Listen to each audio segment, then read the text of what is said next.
한국과 중국이 현재 중국 샤먼에서 외교장관 회담을 하고 있습니다. 미국과 중국의 대립 속에 바이든 행정부가 새로운 대북 정책을 최종 조율 중인 가운데 열리는 회담이어서 논의 결과가 주목됩니다.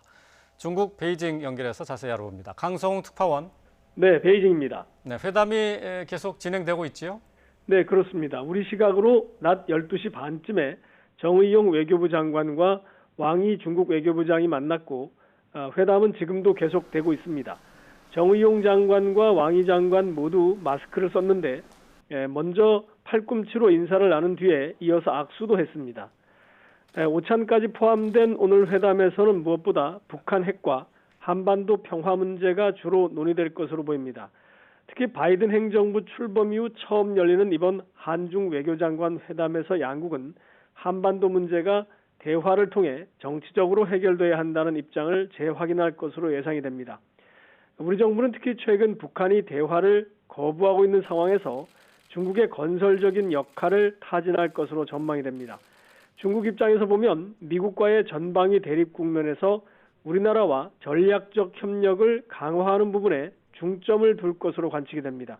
이 왕이 중국 외교부장은 최근 동남아 4개국 외교장관들과도 개별적으로 만나서 방역이나 경제 협력은 물론이고 국제 문제에서의 조정 그리고 협력을 강화하기로 합의를 했습니다. 최근 남중국해와 신장 인권 문제 등으로 미국과 동맹국들의 압박을 받는 상황을 중국은 주변국들과 이런 협력을 통해서 대응하려는 것으로 보입니다. 한중 외교장관은 시진핑 국가주석의 방한과 한류 제한령을 포함한 사드 보복 해제 문제 그리고 한중 문화교류 확대 이런 부분도 논의를 할 것으로 예상이 됩니다. 또 한미일 3국이 오늘 북한 비핵화를 위한 협력을 재확인했는데요. 자, 이런 회의 결과를 한중 외교장관들도 알고 있을까요? 네, 그렇다고 봐야 할 것 같습니다. 이번 한중 외교장관 회담이 미국에서의 한미일 안보실장 회의가 끝난 뒤에 열렸기 때문에 이미 관련 내용을 충분히 전달받았을 것으로 보입니다.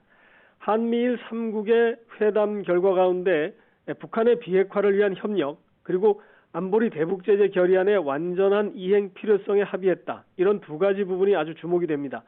오늘 한중 외교장관 회담에서 우리 측은 중국이 북한의 비핵화 과정에서 건설적 역할을 한다면 미중 관계 개선에도 도움이 된다. 이런 논리로 중국을 설득할 것으로 관측이 됩니다.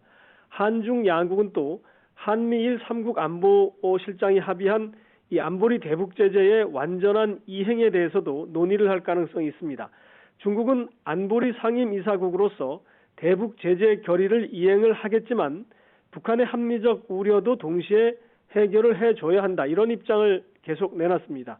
특히 해산물이나 섬유의 수출 금지 또는 해외 북한 노동자의 전원 송환 이런 민생 분야의 제재는 점차 풀어줘야 한다고 주장을 했습니다.